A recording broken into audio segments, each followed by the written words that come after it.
What's going on, everybody, and welcome back to the Draft Report.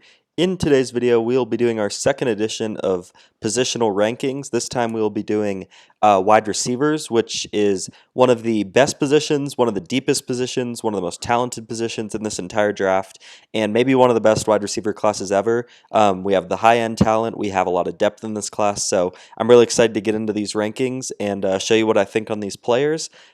So let's get into it with number one, who I think it should be obvious. There is some debate between him and Neighbors and Odunze, but I think Harrison is just another level compared to those guys. You know, he has the size, 6'3", 210, but guys his size typically don't run routes like he does. He is such a gifted separator. He's very smart when it comes to his nuance of the route tree and setting up his breaks, and then at his breaks he's pretty twitchy. He might not be the most overly athletic or like special athlete, but he is still an above average athlete. He didn't run a 40 obviously, but I think he's a 4.4 4.5 speed guy. You know, he's not going to take the top off a defense necessarily, but he has enough speed to be a threat, and then in the short areas he is so dominant. He does have some focus drop problems, but I think that'll get fixed, and then through contact he catches everything. He's not afraid of contact. He's really good at like boxing out and getting body position in front of guys. He'll run straight through guys. You can't press him because he's so gifted when it comes to his release packages, and then he also can just run straight through contact. So I really like his handling of press as an outside receiver, but then he can also be that kind of underneath threat to separate, and then down the sideline, his body control is spectacular. He can high point the ball. He's special at the catch point. I think he's the full package. He might not be the 100th percentile athlete that other guys in this class are, but he has the size, he has the length, and he is just special when it comes to getting open, catching. He's the full package, and I think definitely worth a top 5 pick, top 3 pick maybe.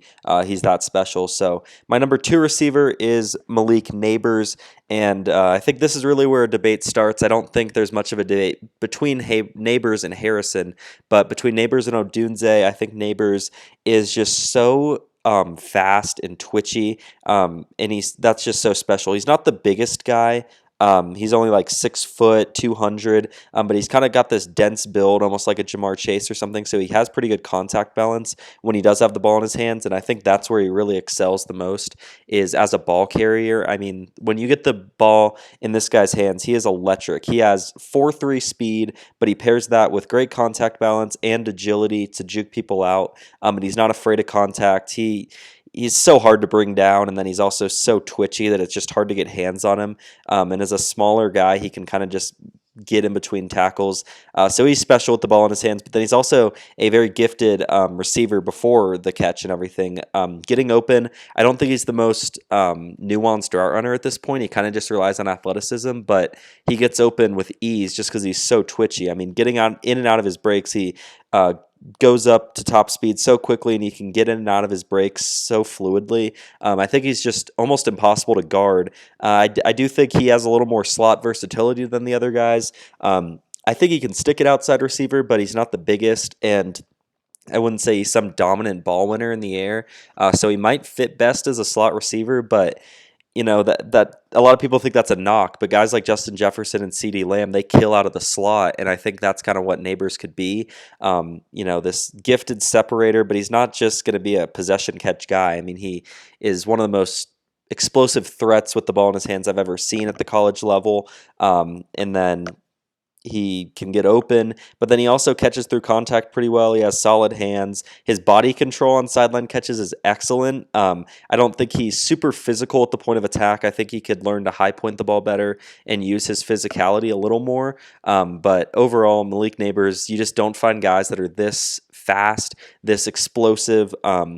Even though he might not be your prototypical X receiver, I think you're getting a superstar that can be a very good player, Pro Bowl player from year one. I'm really a fan of Malik Neighbors from LSU.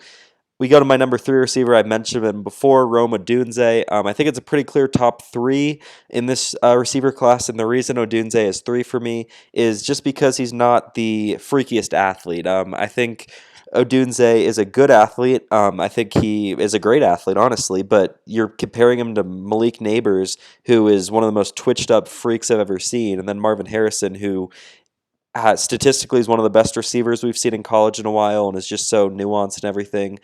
So having him at 3 is not a knock. He's still a top 5. Top 10 player in this class for me. He's big. He's 6'3", 215, and he is a ball winner. This dude can catch everything. 75% contested catch rate this year. I mean, he caught everything. It doesn't matter if he's covered or not. I really love his ball tracking downfield. His late hands are something that you don't see a lot of receivers excel at, but he's so good at that, helping out his quarterback. And I think he's the main reason this offense, or this Washington offense, was so good this year, is because Penix could just trust Odunze, along with other receivers we'll get to later, but mostly Odunze, to just catch everything, and it makes a quarterback's life much easier. And I also think Odunze has some underrated separation ability. I think his lack of twitch and explosiveness could cause struggles against top-tier corners, but I think he does a good job setting up his routes. He does a good job changing up his tempo, and he has enough explosiveness and nuance of his routes to separate at an NFL level. I don't think he's a guy that you want putting in the slot like Neighbors to just eat people alive, but I think he's a guy that can, he's not just a vertical plane type guy. He can really run the full route tree, and I think he is your prototypical X receiver. He can be a top 10 receiver in the league one day, top 5 receiver maybe. I really like Rome Odunze. He kind of reminds me of a T. Higgins, Keenan Allen type, where they're going to be ball winners down the field, but then they also have that little bit of separation ability to be a quarterback's best friend. And I think Odunze is a guy that you could trust to be your wide receiver 1 from day 1, and then he has more upside than that. So I like Odunze here. We get to number 4, Brian Thomas Jr., and this is kind of a different prospect than Odunze, kind of the opposite, where he doesn't really know what he's doing out there yet. He's a pretty young guy, but he is a freak athlete. I mean, you don't find guys like this very often, and I think teams are just going to love this guy because of his athletic gifts. Brian Thomas Jr. is like 6'4", 210, and he ran in the 4.3s and the 40. I mean, he is a freak of nature. But, I think he shows a little stiffness on the underneath routes, and I think his nuance of route running is very poor. So getting open from day 1 might be a struggle, but it doesn't really matter because he's going to be a downfield threat. I mean, worst case, you're getting a wide receiver 2 in Thomas who just spreads the field because of his speed, and you don't find many field stretchers that are 6'4", 210 and could dominate at the catch point. I mean, I'd like to see him be a little more physical and use his size a little more at the catch point, but you saw in the red zone he can really moss people and be that dominant red zone threat, but then he's also got the long speed to rival any cornerback in the league and really force teams to throw 2 safeties out there. So I don't know if he can be that like true top tier wide receiver 1, just because I don't think he can get open on all 3 levels of the field. But I think you're getting a guy with unbelievable potential because of his height, weight, speed combo. And you hear, people are going to comp him to like Quentin Johnston because that's what he was last year. And people hate the just freak of nature athlete guys, but he's not that because his hands are very good. The only questions I really have are his ability to like get in and out of his breaks. He's a little long-legged and maybe not the twitchiest in and out of breaks, but his long speed is special. He's big. He can win at the catch point. He has good hands. So I think Brian Thomas is a guy that should go top 15, top 20, and he can be he has higher potential than most guys in this class, but he also has a pretty high floor because he can get on the field from day 1 just by his speed and his height and everything. So I like Brian Thomas here. And then we get to another guy, another freak of nature athlete, and Adonai Mitchell from Texas. And this is a guy who I was big on early in the process. He was kind of seen as like a second, third round guy for a little bit. And I kind of was watching it and I'm like, this guy's a first round talent. And now it seems like everyone's kind of come around on him. There's people that have him as like wide receiver 3 or 4 in this class. I'm not totally there ahead of Brian Thomas yet, but Adonai Mitchell is a guy I love in this class. Definitely a first round prospect to me. He is 6'3", 205, and then can run like the wind. He ran a 4.40. He plays that fast on field. He's another guy like Thomas that's It's going to be a field stretcher from day one. But the thing I like about Adonai is he is very twitchy in and out of his breaks, unlike Brian Thomas Jr. He's a guy that runs his routes like CeeDee Lamb. I don't know how to really describe it, but they just kind of have this style of how they run their routes. They kind of have their arms going everywhere and really using their head and everything, and he just gets open very easily. I mean, guys that are 6'3", guys kind of in the mold of Brian Thomas that are just these height, weight, speed freaks like Mitchell is, typically don't get in and out of their breaks and separate as well as he does. So I really like that. He catches away from his frame very well. So I like that. The big problems to me are I don't really see him using his physicality enough at the catch point. I'd really like to see him be a little bit more of a ball winner for his size. I think he's a little thinner than I'd like for an outside receiver, and he just kind of gets pushed around at the catch point, and he's not really a dominant ball winner. I don't think he's a guy you can trust on a 50-50 ball like the other guys in this class that I've talked about earlier. And then also his effort. It's just you can totally tell the plays where he is getting the ball and when he's not. When he's not getting the ball, he runs lackadaisical routes, and he just kind of gives half effort. So I don't really like that. That's just concerning to me. Is that just somewhat of a character concern that you're not giving full effort on every play? So I think coaches might be a little concerned with that. And then the other thing is just the lack of production. I mean, he had solid production, but he was at Georgia and Texas, pretty high-powered offenses, and I don't think he ever eclipsed like 800, 900 yards. So that's a little concerning for me. But I do like Adonai Mitchell, and again, first-round prospect. He and Brian Thomas are in a tier for me. I have those first three in a tier, and then these two in a tier, and it's really close, but I give Thomas that edge. But I do like Adonai Mitchell a lot. We get to number 6, Ladd McConkey.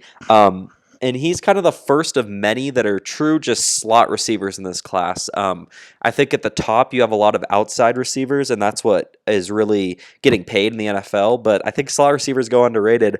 They're a huge part of modern-day offenses, and I think Ladd McConkey would be an elite slot receiver in the NFL. He is just so quick and twitchy. It's insane. He's a smaller guy, like 5'11", 5'11", 186, very small, but you don't need him to be big as a slot receiver. His catch radius is very tiny, I'll give you that, but he's twitched up. I mean, you're in a 4.39 40.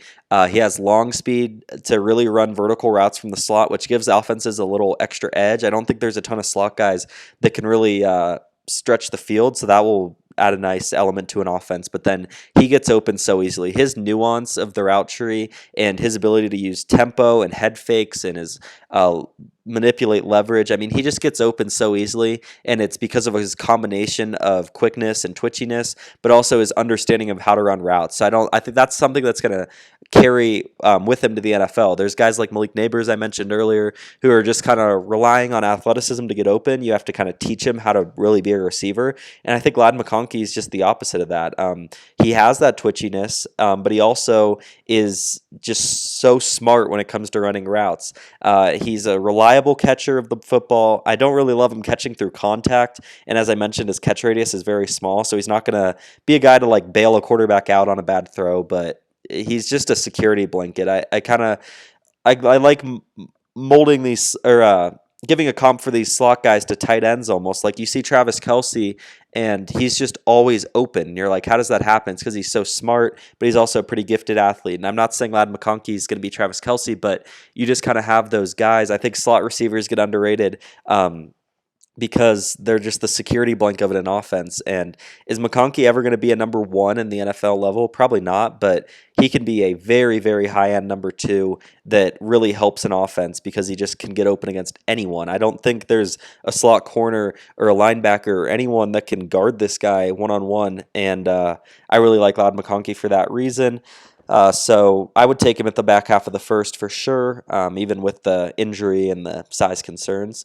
Then we get to number 7, Ricky Pearsall, and this is kind of an interesting one. He has the size of what you would think would be an outside receiver. He's like 6'1", 200 pounds, but he just doesn't play like an outside receiver. He is kind of like McConkey, he's just so twitched up, and he has a good understanding of how to run routes. I really don't like him running through contact. He's a pretty thin guy, and then running through contact, he just struggles. He gets knocked off very easily. But from the slot, he can be this kind of oversized guy.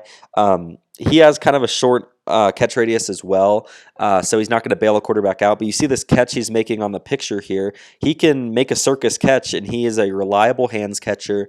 I really like that. He, again, just gets open with ease. He has speed to carry downfield, 4.41 40-yard dash, 42-inch vert. I mean, this dude's a special athlete. I think people just kind of see him. He's like 24 years old, never really had good production, and you're kind of like, okay, he's going to be wide receiver 3, wide receiver 4, but no, he can be a true wide receiver 2 at the next level and a game-changing one at that, that has speed to carry the arc, but also has the twitchiness to get open against any slot corner. And again, that's safe security blanket that will catch everything, and also can get open against any coverage. So I like Pearsall as a top half of the second round type guy. And then we get to Keon Coleman, who is more of that outside threat. Coleman had a pretty poor combine from a run standpoint. He ran in the 4.6s, but I think that's more just because he didn't really know how to run a 40. I don't think it's necessarily because he is that slow. I think he is faster than that. So Keon Coleman is a guy that I think is a freakier athlete than his testing will say. Basketball background, and you can tell this dude jumps out the gym. It's unbelievable. His ability at the catch point is insane. It's not Rome Odunze level, but it's probably second best in this class. If you just want a guy to go up and catch a jump ball, I'm probably taking Keon Coleman. His hands are unbelievable, and then again, that verticality, he's not afraid of contact. He invites contact at the catch point. He'll catch through anything. But as of now, that's kind of just his one thing he does, and that's why I have him lower than other people will, because I don't see the full 3-level dominance that I'd like to see from a guy that potentially could go in the first round. Yeah, he's a ball winner on the outside, but can he do much else? I don't know if he can really separate. He is a young guy, and I think he showed flashes of it at Michigan State, but then this year he wasn't really asked to do it. But he does show some stiffness on his lower body, and I don't think he's the best getting in and out of breaks. His nuance of routes is terrible at this point, and he's really not a reliable separator from the outside. So I think he's going to be put on a vertical plane and just asked to run in a straight line and kind of catch fade balls. And at that role, he can be very good. He can be a wide receiver 2. He has great physical gifts. I mean, 6'3", 215. Again, 4.6, 140, but you saw in the gauntlet at the combine, I think he actually had the fastest tracked mile per hour time of the gauntlet. So that shows he's comfortable catching while at full speed, and he's actually faster on the field than I think the testing numbers will say. So I am a fan of Keon Coleman. Early second, mid-second, I'd be a fan of taking him, but first round's just a little too rich, and I think people have kind of come around on that idea. He was going a lot higher earlier in the year, but now people have kind of cooled, and it seems like he's more of a second-round guy, which I'd be comfortable taking him at that spot. I kind of like him as like a Cortland Sutton type, where is he ever going to be a true number 1? No, but he can be a very great downfield threat, so I kind of like that comp for him. Then we get to number 9, Xavier Worthy. This is probably the exact opposite of Keon Coleman. This is a size outlier on the negative side. He is super, super tiny.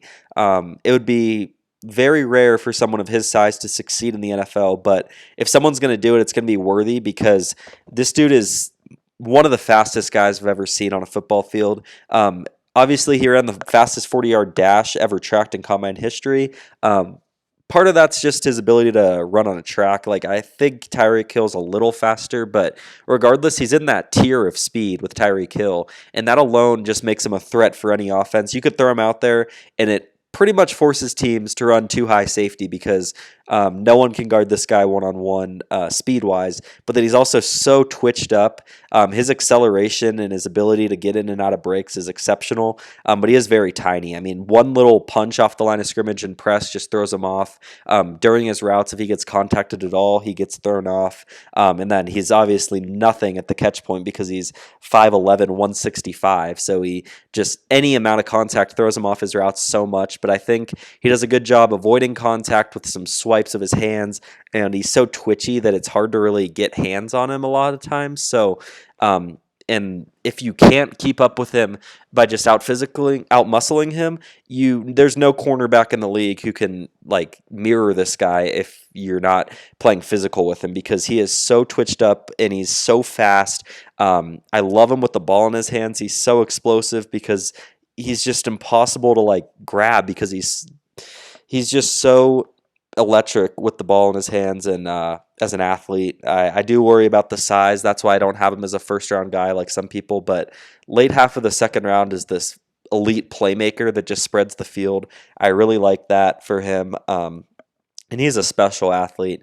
I think he will gain a little bit of weight too. I don't think he'll play at 165. If he can get up to that like 175, 180 number, even if it takes off a little speed, I think that'd really help his game. But Xavier Worthy is a guy I'm kind of in the middle on. I get the size concerns, but I just see the freak athlete ability, and guys like this don't come around often. So I'd take him in the second round. And then we get to my number 10, Xavier Legette. This is an older prospect, 5 years in college, and he really only had one efficient year. I mean, this was his only year with any production, really. But he was like top 5 in the country in receiving yards, I'm pretty sure, or up there. This is a freak of nature too. Ran in the 4.3s and the 40, I'm pretty sure. And it's weird because on the website of South Carolina this whole season he was listed at like 6'3", but then he turns out he's only 6'1", so that kind of changes my views on him as a prospect. But he's 6'1", 220. He's this like bulked up dude. He reminds me a lot of A.J. Brown and D.K. Metcalf coming out of college. These guys that are not the most refined in their craft. They're a little stiff, but they're just freak athletes. Their height, weight, speed combo is unbelievable, and they're both so densely built that it's really hard to bring them down. I kind of like the A.J. Brown comp, like almost like a 75% A.J. Brown, because A.J. Brown's a little more twitchy. He can separate better. He's just better all around. But Legette, he catches everything. He's kind of like Keon Coleman at the catch point. He is amazing, and you can't really out-physical him off the line because he is so dense and strong. And then with the ball in his hands, he's exceptional. He is a pretty special player with the ball in his hands. He takes end-arounds for a lot of yards, and he's really hard to bring down because his contact balance is exceptional. But then he also has the long speed to really take any pass to the house. So I like that for Legette. He's a speedy guy, but I don't think he is a great separator. And I just worry fifth-year breakouts are not something to bet on. If this guy was 21 years old, he might be a first-round pick, but it's just a guy that only has 1 year of success is really hard to bet on, especially when he's going to be 24 for his rookie year season. So that's the kind of concerns with Legette, but again, he's a second-round guy, and this receiver class is just special because there's probably 12, 13 guys that I think could go in the first 2 rounds, which is just rare. So then we get to my next tier. These are kind of solid day 2 guys.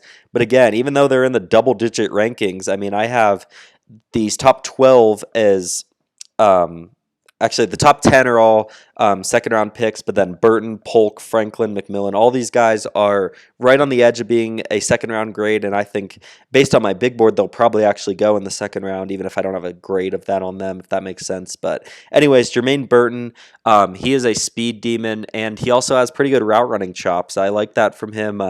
He's a bigger guy, and then he's not afraid of the catch point. He's kind of skinny, but he has true game-changing speed while also being able to separate pretty well, and he can catch at the catch point. So it's like, what are the weaknesses with this guy? And it's really just kind of some off-the-field stuff. He seems a little bit of a hothead. He like punched a girl on the field after losing a game. I guess he transferred, but it sounded like he almost kind of got kicked out of Georgia. He's just there's some character concerns there for me, so that's why he kind of pushes him to round 3. But on the field, I really think he's getting underrated because I don't really see many holes in his game besides his size, and maybe he's not the most like freaky athlete, and he's not the biggest guy, but I mean he's solid in all aspects of the game. Again, off the field, there's some character stuff, but I like Burton as a third-round guy, and I think he's getting slept on a little bit. Jalen Polk, I'm not sure how to say it. He's a guy that's just going to be your typical solid wide receiver 2, wide receiver 3. You're getting a starter from day one. I kind of like Tyler Boyd, Romeo Dobbs, like nothing special, but very good NFL players. He's an average to maybe slightly above average athlete. Like I don't think he's this twitched up dude that's going to separate against anyone, but he has pretty good route running chops. I think he has the ability to get open. He's not stiff necessarily. He's just not like some freak athlete. But then he's also got pretty good size, like 6'1", 200. His hands are exceptional. His ability at the catch point and high pointing the ball is exceptional. So Polk's a guy I like in the third round. If you just need a solid receiver, if you're not expecting him to be a star, you don't want to take an upside swing. You just want a guy that can contribute from day one and get on the field from day one. I think Polk is your guy, even though if he doesn't have the highest upside. Troy Franklin is one that I'm lower on than a lot of people. Some people have him in their like top 5 receivers, and I just don't see it. I kind of compare him to Burton because they're both these kind of long, skinny, fast guys. But then Franklin, when you compare him to Burton, doesn't separate as well. I don't think his route running is as good. And then he just doesn't look comfortable catching the ball at all. Like I think the gauntlet is a great example of that because he's this super fast guy, but he had like the slowest track time in the gauntlet or something because he is so uncomfortable catching the ball. And a lot of people comp him to Marquez Valdes-Scantling, and I kind of see it because they're guys that get open over the top, have decent ball tracking, but then they just can't catch the ball. And I worry that's the path that we're going to get with Franklin. And he's also in that rare mold of being so tall and lanky that I don't know if he can be effective. He's like Tyquan Thornton level of like thin, and I just worry about him handling contact. So he's a third round guy for me. I'm not high on Troy Franklin. Jalen McMillan, kind of like Ricky Pearsall in a way, this oversized slot guy that doesn't really have many holes. He's not the freakiest athlete. He's not the biggest guy, but he can get open. His understanding of how to run routes is like Ladd McConkey, Marvin Harrison level. I mean, he knows how to get open. Even if he's not the best athlete, he just consistently gets open. He's a safety blanket. I like his hands. I like his yak ability. I think he's just another solid guy, kind of like Polk, that same mold. If you want, I think McMillan's more of a wide receiver 3, just that kind of slot guy. But you see, who's an example in the league? I don't know. I can't think of a slot guy right now, but you see them all the time. These like wide receiver 3 slot guys that aren't going to put up great stats, but they're important to offenses because they just get open at a high level. I think McMillan's that guy, and he actually has some decent size, which is rare for a slot guy.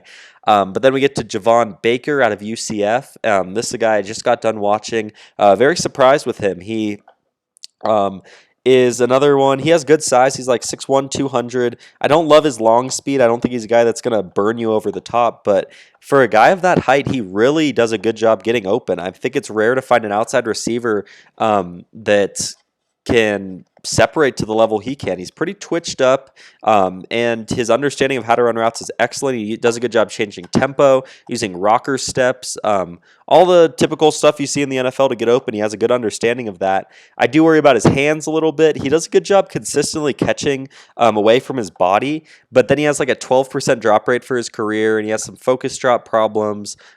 He's not the most dominant at the catch point, so that's where I kind of move him more to a third round guy. But I think Baker, wide receiver 3, outside guy, he's solid. I think he's getting underrated in this cycle. A lot of people see him as a 4th, 5th guy, and I think he's definitely worthy of a day 2 pick. So, yeah, this class is absolutely loaded. That means we have 15 guys on day 2, or within the first 2 days. And I think Malik Washington and Roman Wilson are actually third-round grades for me as well. So I have 17 guys in the first 3 rounds of this draft, which is very rare for any position. And I think more could actually go than that. That's just my grades. And typically I have less people graded for a round than actually go in that round. So I could see, all 20 of these guys going in the first 2 days. So it's a pretty exceptional class. But we finish off with these guys. Malik Washington, a guy I'm a really big fan of. He's small. He's not the best athlete. He's an outlier from a lot of perspectives, but this dude gets open. He's a fighter. He's hard to tackle after the catch, and he catches everything. I think he is getting very slept on. A lot of people see him as like a 5th-round pick, and I just think he's going to come in almost Tank Dell-like. You know, Tank Dell was this small guy, not very fast, and look, you put him in a good offense, and he can be a wide receiver too. So I like Malik Washington. He's kind of my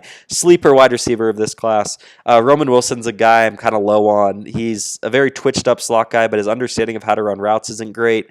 I don't think he runs through contact very well. I don't think he catches the ball super well, but he is a pretty special athlete. He has long speed, and he can get open just off pure athleticism. So 3rd-round guy, slot guy. Malachi Corley is one I'm lower on than consensus as well. He has one trait, and it's yak ability. I mean, his nickname is the Yak King, and people see that and they're like Deebo Samuel, but I just don't see it at all. His ability to get open is not there. He's not a good catcher of the football. He doesn't look comfortable running routes. I think he's a good wide receiver 4 that can be a little gadget guy. Like he'll find a place. He could be a good returner, but I just don't see him ever being a true wide receiver. You know, he's just kind of a little gadget guy that can put the ball in his hands and maybe do something special. But even with that, he doesn't have like some crazy long speed to make him like some crazy threat after the catch. So 4th-round guy to me. And then Devontae Walker. He's tall. He's fast. That's about it. He's not good at the catch point. His hands are unreliable. He isn't twitched up at all. He's very stiff when it comes to route running. His nuance of routes is poor. I don't think he has anything really special besides height and speed, but a dude who's 6'2" and runs in the 4.4s, that's probably a 4th-round pick. And then Johnny Wilson, he's like 6'7" and can run like a 4.5, so you don't find that very often. I think he might end up switching to tight end because he's a good blocker. But he's just so stiff getting in and out of his breaks. I think again, you're looking for like a depth receiver here, and he can be a special red zone threat.